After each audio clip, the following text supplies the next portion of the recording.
Si tu veux encore sec, musclé et ultra fonctionnel, alors arrête tout et écoute bien. Tu peux tout à fait te construire un physique digne de ce nom avec un seul kettlebell sans faire des entraînements inutiles ou passer des heures à la salle. La plupart des gens dans le fitness se concentrent un peu trop sur l'esthétique. Le problème quand on se concentre sur l'esthétique, c'est qu'on oublie forcément d'autres qualités primaires. La vitesse, la puissance, la force, la mobilité, la souplesse, le cardio. Bref, énormément de choses qui sont au final vitales dans la vie de tous les jours ou quand on pratique un sport. Avec les kettlebells, on va changer notre façon de penser, on va plutôt chercher à devenir mobile, fort et endurant.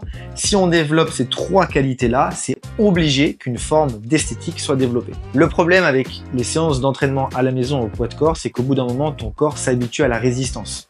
On peut utiliser un lest, mais on n'a pas tous une barre de traction chez soi. Et pour développer le bas du corps, on se retrouve vite limité sans charge. Avec seulement un ou deux kettlebells, un moyen et un lourd, tu peux vraiment travailler des mouvements un peu plus statiques comme un squat ou des mouvements un peu plus dynamiques comme le swing, comme le snatch. Ça te permettra d'avoir un développement musculaire qui est beaucoup plus complet que si tu faisais uniquement le bas du corps sans charge. Dans cette vidéo, je vais te présenter 5 exercices indispensables à intégrer dès ce soir dans ton entraînement si tu veux transformer ton corps avec des kettlebells. On démarre la série avec le swing, le mouvement de base, celui qui est déterminant pour être à l'aise sur tous les autres. Garde en tête que si tu n'as pas un bon swing, tu n'auras jamais un bon snatch, et si tu n'as pas un bon deadlift, tu n'auras pas un bon swing non plus. Un swing, c'est un peu comme un deadlift, sauf qu'on envoie le poids en arrière pour lui donner de l'inertie au départ. Comment bien l'exécuter? Pour la position de départ, tu vas placer le kettlebell entre tes chevilles. Tu vas reculer les deux pieds d'environ 50 cm et te placer en position profonde d'extension de hanche. Tu vas mettre tes mains sur le KB et l'incliner légèrement sur la tranche. Tu vas désengager tes épaules en les envoyant vers le bas et vers l'arrière. Tu vas amener le poids de façon agressive entre les jambes et te redresser en contractant tes fessiers. Tu vas laisser le kettlebell flotter en l'air et redescendre seulement quand tes avant-bras vont se rapprocher de ton bassin. Tu peux démarrer par des dead stop swing, c'est-à-dire que tu fais seulement une répétition et tu reposes le kettlebell au sol.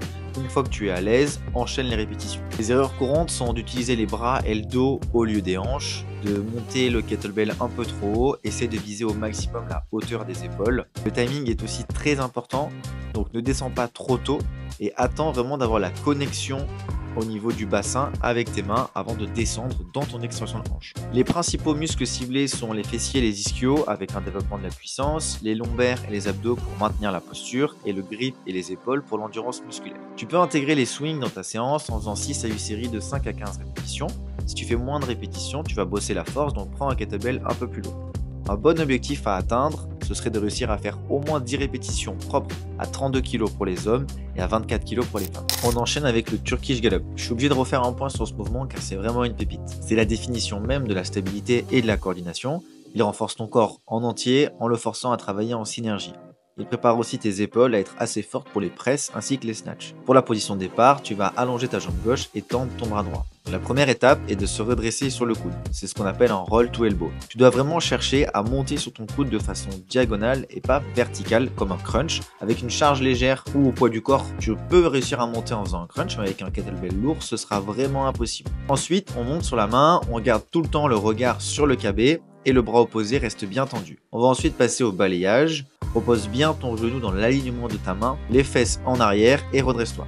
Maintenant, regarde devant toi et monte en fente. Ensuite, on est parti pour faire la même chose, mais à l'inverse. La règle d'or sur ce mouvement, c'est d'aller le plus doucement possible. Si tu veux apprendre à faire ce mouvement de la meilleure façon possible, j'ai un guide de plus de 10 minutes et je te mettrai le lien dans la description. Les principaux muscles ciblés sont les épaules pour la stabilité et la force, le dos pour la mobilité thoracique et lombaire, le tronc pour un gainage total et les jambes pour la mobilité de hanche notamment. Tu peux l'intégrer dans ta séance comme échauffement ou comme exo à part entière. 5 à 10 répétitions par côté, c'est largement suffisant. Et un bon objectif à atteindre, c'est de réussir à faire au moins une répétition propre à 20-24 kg pour les hommes et à 12-16 kg pour les femmes. On enchaîne avec le clean and press. Il reprend les mêmes fonctions que son homologue qui se fait avec une barre olympique, sauf que c'est une version simplifiée et accessible pour tous qui demande moins de contraintes articulaires et de technique, mais qui a quasiment les mêmes bénéfices. Tu peux isoler le mouvement en faisant soit uniquement un clean, soit uniquement un press, mais je te conseille de toujours les travailler dans la même séance, c'est plus pratique et ça évite la surfatigue. On démarre par le clean. Position de départ comme un swing, sauf qu'au lieu de projeter l'énergie devant toi, tu vas tout de suite rediriger le mouvement vers quelque chose de plus vertical. L'objectif est de tirer le coude en arrière dès le redressement et d'envoyer ensuite le bras vers le haut. Pour bien maîtriser cette étape, prends un KB plus léger. Utilise ton autre main pour bloquer le poids et envoyer la main à l'intérieur de la bonne façon. Drill cette étape plusieurs fois avant d'enchaîner le mouvement.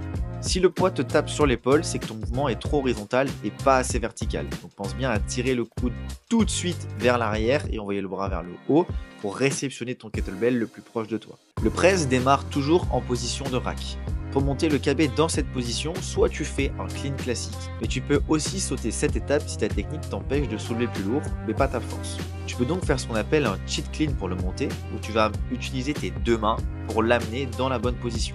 Avant de faire ton press, assure-toi que le KB soit bien positionné en diagonale à l'intérieur de la main, avec le coude légèrement sur le côté. Contracte les fesses et les cuisses et presse le KB au-dessus de ta tête. Contrôle bien la descente sur chaque répétition. Les principaux muscles ciblés vont être les épaules, le dos et les bras pour la force et le développement musculaire, le tronc pour le gainage et la stabilité, et les jambes pour l'explosivité au départ du mouvement. Tu peux intégrer cet exercice dans ta séance en faisant 4 à 6 séries de 5 à 10 répétitions par côté. Un bon objectif à atteindre, c'est de réussir à faire au moins 5 répétitions propres à 20-24 kg pour les hommes et à 12-16 kg pour les femmes. Quatrième exercice, le goblet squat. C'est une variante de squat qui offre une exécution plus simple et sécuritaire. Il permet une meilleure posture, une activation musculaire complète, tout en étant accessible à tous les niveaux. Pour la position de départ, tu vas prendre un kettlebell par les poignets et le tenir contre ta poitrine, coude serré. Tu vas bomber le torse et essayer d'engager au maximum tes omoplates. Tu vas garder les pieds largeur d'épaule légèrement ouverts vers l'extérieur. Tu vas descendre doucement en fléchissant les hanches et en envoyant les genoux vers l'avant et en gardant le dos le plus droit possible. Descends jusqu'à ce que tes cuisses soient au moins parallèles au sol, maintiens une tension dans le tronc et veille à ce que tes genoux suivent l'alignement de tes pieds. Si tu te penches trop en avant, c'est que tu manques d'engagement dans le haut du corps, donc pense vraiment à bomber la poitrine et à creuser légèrement le bas du dos quand tu descends pour garder ton dos le plus droit possible. Si tes talons se soulèvent, il se peut que tu aies un manque de mobilité au niveau de la cheville. Ce que tu peux faire, c'est d'essayer d'élargir légèrement ton écartement de pied, ou alors tu peux placer une petite cale sous tes talons. Si tes genoux rentrent vers l'intérieur, pense à garder volontairement cet écartement pendant tout le long du mouvement. Tu vas solliciter principalement les jambes avec un développement quadriceps ischio et fessier, le tronc avec les abdos et lombaires, et les bras et les épaules pour maintenir le kettlebell en place. Tu peux faire 4 à 6 séries de 8 à 15 répétitions en adaptant la charge en fonction de ton niveau. Et un bon objectif à atteindre, c'est de réussir à faire au moins 10 répétitions propres à 32 kg pour les hommes et à 24 kg pour les femmes. On termine cette série avec le dernier exercice, le snatch. J'étais obligé de le mettre dans la liste, même si c'est un mouvement de niveau avancé. Ça devrait être l'exo que tu devrais chercher à maîtriser sur le long terme. C'est un des mouvements les plus explosifs que tu pourras faire avec un kettlebell. Il combine force, coordination et endurance tout en sollicitant l'ensemble du corps. Pour la position de départ, adopte une posture similaire au swing et au clean. Le mouvement, c'est un peu comme un clean, sauf que au lieu de ramener le poignet en position neutre après l'extension de la hanche, tu vas garder la paume de la main vers le sol. Maintenant, tu vas faire monter le KB petit à petit à chaque répétition jusqu'à réussir à tendre complètement le bras au-dessus de la tête. Pendant toutes les répétitions, tu vas garder le poids le plus proche de toi possible, un peu comme s'il y avait un mur devant. Plus tu l'éloignes, plus il risque de t'écraser à la réception. C'est vraiment super important que tu comprennes que sur un snatch, il faut qu'il y ait un relâchement au niveau de la main, que ce soit à la montée ou à la redescente. C'est-à-dire que le kettlebell doit passer d'une position pleine main à bout des doigts pour éviter de frotter sur la jonction que tu as entre la main et les doigts. Les principaux muscles sollicités vont être les épaules, le dos et les bras, les jambes et les fessiers pour l'explosivité, mais aussi le tronc pour la stabilité et la posture. Tu peux l'intégrer dans ton programme en faisant 4 à 6 séries de 5 à 10 répétitions par côté, et un bon objectif à atteindre, ce serait de réussir à faire au moins 5 répétitions propres à 20-24 kg pour les hommes et à 12-16 kg pour les femmes.